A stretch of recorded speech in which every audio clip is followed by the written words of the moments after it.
இன்றைக்கி வீட்டில் உட்காந்து எக்ஸாம் அடுத்த வாரம் அப்படின்னு சொல்லிட்டு என் வீட்டில் என்ன பண்ணிகிட்டு இருந்தாங்க அப்படின்னா ஆயிஷாவுக்கு வந்து சொல்லி கொடுத்துட்ருந்தாங்க.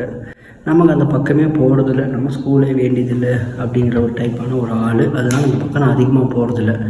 ஒரு பெரிய ஷாக் என்ன அப்படின்னா, அடுத்த வாரம் எக்ஸாமு, குழந்தை படிக்கிறது எல்கேஜி, மிட்டம் எக்ஸாமு. ஒரு கதை ஒன்று, ஒரு 5 லைன் கதை. உங்களுக்கு எல்லாத்துக்கும் தெரியும், அது ஒரு நாயோட கதை. நாய் வந்து எலும்பு தூக்கிட்டு போகும், அது மாதிரி ஒரு கதைன்னு வச்சுக்கோங்களேன்.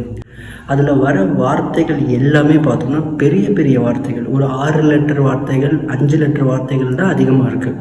7 லெட்டர் வார்த்தைகள் கூட இருக்குது. இதையே இங்கே ஞாபகப்படுத்துகிறேன் அப்படின்னா, உங்களுக்கு ஜென்ரலாக பார்த்தோன்னா ரீடிங் டிஃபிகல்ட்டிஸ் இருந்துச்சு அப்படின்னா சின்ன கிளாஸ் குழந்தைங்களோட புக்கை வச்சு நம்ம சொல்லிக் கொடுக்கும்போது அது பெஸ்ட்டாக ஒர்க் அவுட் ஆகும். அதுதான் கரெக்டான சிஸ்டம். ஆனால் சின்ன கிளாஸ்ன்னு நினச்சி நம்ம எல்கேஜி புக்கு இன்றைக்கி ஓப்பன் பண்ணாலுமே அது எப்படி தான் இருக்குன்னா, ஒரு பெரிய ஒரு லெவலில் தான் இருக்குது அதோட ரீடிங் ஃப்ரேசஸ் எல்லாமே. ஸோ நீங்கள் அது உங்களுக்கு ஒர்க் அவுட் ஆகாது. உங்கள் குழந்தைங்களுக்கு ரீடிங் டிஃபிகல்ட்டிஸ் இருந்துச்சு அப்படின்னா நீங்கள் வந்து வேறு மாதிரி எடுத்துகிட்டு போகணும். அதாவது டால்ச் சைட் வேர்ட்ஸ்னு இருக்குது, அந்த 250 சைட் வேர்ட்ஸ், அதை வச்சு தான் நம்ம எடுத்துகிட்டு போகணும். ஆனால் டால்ச் ரீடிங் ஃப்ரேசஸ்னு ஒன்று இருக்குது. அதாவது அந்த ஒரு 5 லைன், 6 லைன், 8 லைன் எல்லாமே பார்த்தோன்னா வெறும் 3 லெட்டர் வேர்டை வச்சே கதை பில்டு பண்ணியிருப்பானுங்க. ஸோ அது நம்ம குழந்தைங்களுக்கு கொடுக்கும்போது அது என்ன ஆகும்னா, அது ரொம்ப எளிமையாக என்ன ஆகும்னா, அதில் வந்து ரீடிங் நம்மளால் சூப்பராக கல்டிவேட் பண்ண முடியும். குழந்தைங்களோட ரீடிங் ஹேபிட்டை மெல்ல மெல்லமாக நல்லா இம்ப்ரூவ் பண்ண முடியும்.